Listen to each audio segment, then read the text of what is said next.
Hello, and welcome back to Many Adventures Mini. Alright, so this week I am continuing along with the Wrath of Ashardalon miniatures. Decided this week to do the Otyugh, which you would know if you watched my video from last week where I made a stylized base for it. You'll get to see that in action a little bit later in the video. So I just wanted to talk a little bit about the Otyugh as a creature because it's something that I've always really found kind of interesting, just this semi-tame, dangerous, weird tentacle monster that lives in city sewers, just eating trash and basically being a barely tolerated trash disposal. So conceptually, I've always really kind of liked the monster, and I've run them a few times in a few games, but I've never had a proper miniature for it. So I'm really excited to have this one done, and I'm going to try and find a way to squeeze it into my game at some point, just because I like the monsters conceptually, so I think it'll be a lot of fun. And the paint job I'm doing today, it's a surprisingly easy paint job. There is nothing complicated going on here at all. I'm just applying some very basic techniques. So let's go ahead and jump in and I'll show you what I'm talking about. Alright, so here's the beginning images for the Otyugh. As you can see, it's a big creature, like solid 50% mouth, and then the rest is tentacles and legs. Not even sure if there's much room in there for a brain, but it's a fun looking miniature, so let's go ahead and jump in. And I start off using my usual technique of this Vallejo gray surface primer. If you've been watching my videos, you know this is one of my favorites, so I get a nice solid coat and set that down to dry and cure. And then I'll pull out this sepia ink that I run through the airbrush to give everything a nice, even coat, running over several times to get a nice dark layer. You could do this without an airbrush, just applying a dark brown layer. I just like to use the airbrush for this step because it makes it faster. But I go ahead when I'm done with this step. It takes a little bit to get it down to the opacity that I want. But I pull out this army green and put it on my palette, and I thin it down until it's almost kind of a wash or glaze consistency, because I wanted to keep like the dark tone on the underside of these tentacles, but I wanted to make them a bit more green instead of brown. And I play around with these tentacles a lot, so they end up looking very different from what I've got going on here.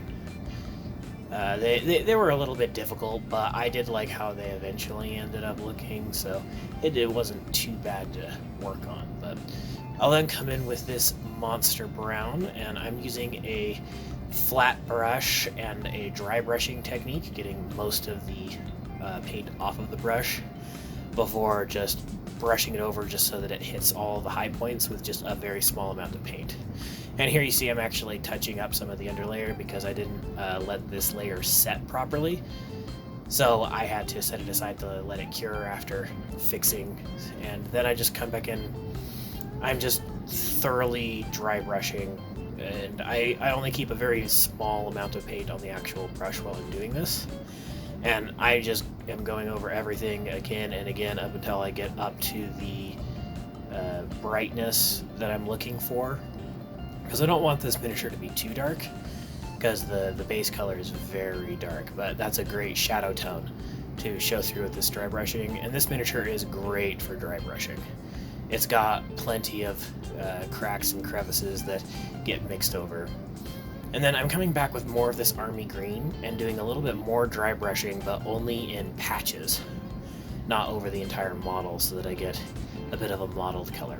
And I'm using this demonic yellow and mixing it with my monster brown in order to get kind of a brighter yellowish brown color.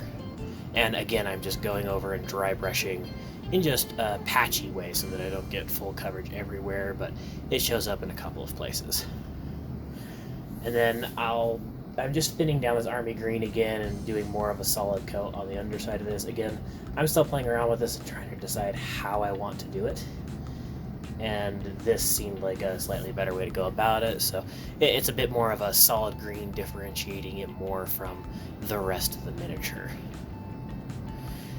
And then I'm getting started on the mouth here with this dragon red, putting a little base coat on the tongue there.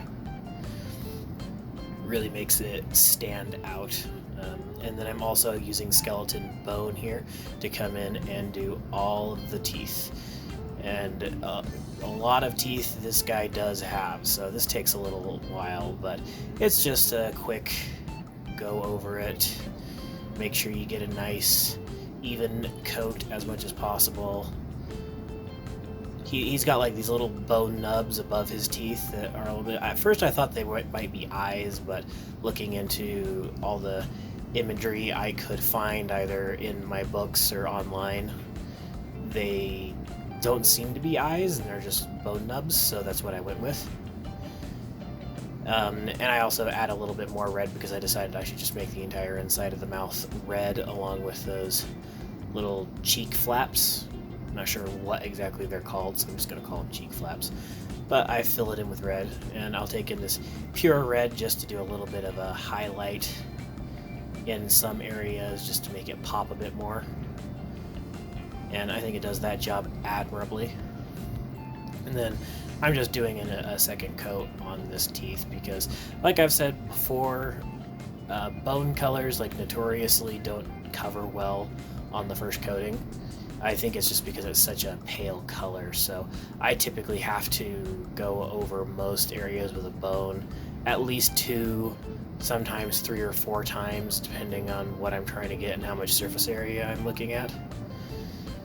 But I also go ahead and, as you can see, I get the toes, which I think would be like large nails as well. So, and then I also decided to get these little tentacly bits. A lot of the imagery I found also showed these to be kind of like a pale, whitish, fleshy color, so I figured I'd just go with the same bone. And then I use this army green, heavily thinned down, trying to get it as a bit of a wash. That didn't work exactly as I initially planned, and kind of just darkened it all up. And I still kind of like the direction it's going, but it's not exactly what I was going for initially. And I come back in with a bit more of the army green and just do some layering there in order to get a brighter color. And then I use my homemade burnt umber wash to stain all of my bone parts here, as well as the red fleshy bits. This is my standard practice for bone colors because this gets me the best effect. And I also applied it on the other side of the tentacles to get some good shading there. And I got a little bit onto the skin and decided I really liked the way that looked, so I ended up just covering the entire model in this wash, which I think really helped blend the different patchiness, the different patches together very well. Then I take the Mummy Robes color to come and get the eyeballs on this middle tentacle. I didn't realize that that's what they were when I first started, but all the imagery I found suggests that. So some mummy white and the matte black, and you got some quick and easy eyeballs. Then I take my clippers and just attack this base. This took a little bit. This is the largest base I've attempted to rebase, so it took a little while figuring out how these feet were attached, trying to get it all off without damaging my paint job.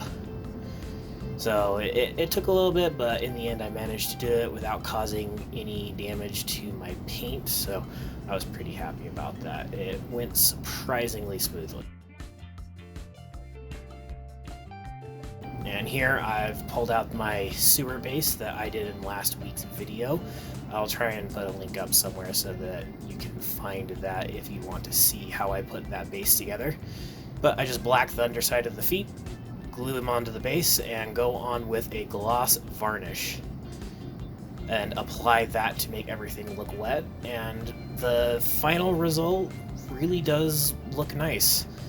It's definitely looks like a grimy sewer monster.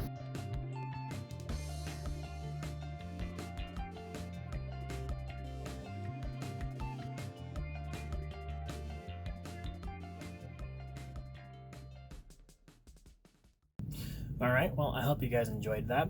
If you have any feedback, please leave it in the comment section down below. I had a blast putting this together, so I'd love to see what everybody else thought of it.